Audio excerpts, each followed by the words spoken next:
ہمارے ایک دوست ہیں، وہ ایک دن راولپنڈی کے سفر پہ گئے تو واپس انہوں نے مجھے بتایا کہ میں نے ایک عجیب نظام دیکھا ہے کہ جو ڈرائیور تھا وہ بالکل خاموشی کے ساتھ جو ہے وہ یہاں گوجرانوالا سے پنڈی تک کا سفر کرتا رہا، اس نے کوئی کلام نہیں کیا۔ عموماً کنڈکٹر کے ساتھ ڈرائیور کو گفتگو کرتے ہیں لیکن اس نے نہیں کیا، لیکن مجھے محسوس ہوا جس طرح زیر لب کچھ پڑھ رہا ہے۔ تو میں جب راولپنڈی کے قریب پہنچا تو میں نے اس ڈرائیور کے قریب ہو کر کے پوچھا تو کچھ پڑھتا دکھائی دیتا ہے اور میں تجھے بولتے نہیں دیکھا؟ تو اس ڈرائیور نے کہا کہ میں خیر سے حافظ قرآن، اور جب بس فیصلہ آباد سے نکلتی ہے پنڈی تک آتے ہوئے میں 15 پارے پڑھ لیتا ہوں، اور دن میں ایک پھیرا ہی لگتا ہے، تو جب واپس پنڈی سے چلتا ہوں تو فیصلہ آباد آتے ہوئے 15 پارے میں پھر پڑھ لیتا ہوں، اور میری یہ مشق ہے کہ میں اپنا کاروبار بھی کرتا ہوں اور دن میں ایک قرآن بھی ختم کرتا ہوں۔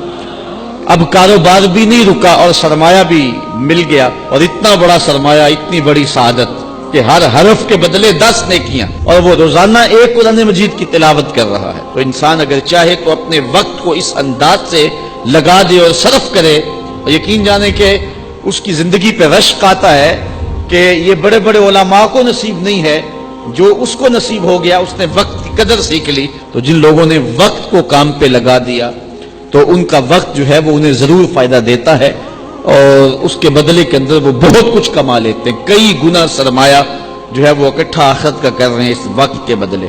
اور وہ لوگ بھی ہیں جو اپنی قیمتی وقت کو ضائع اور برباد کر رہے ہیں۔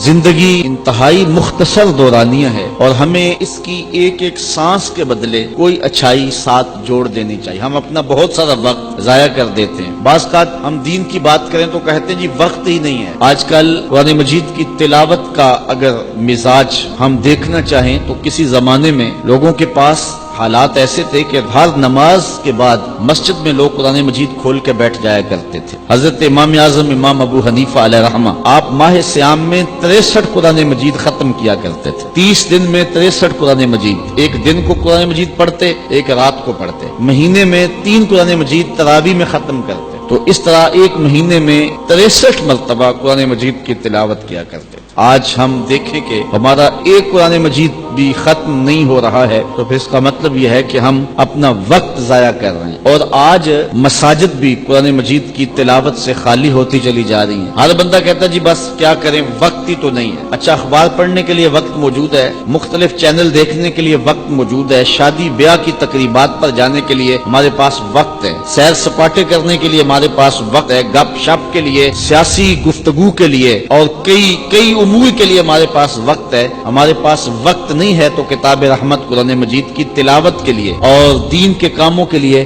وقت نہیں ہے۔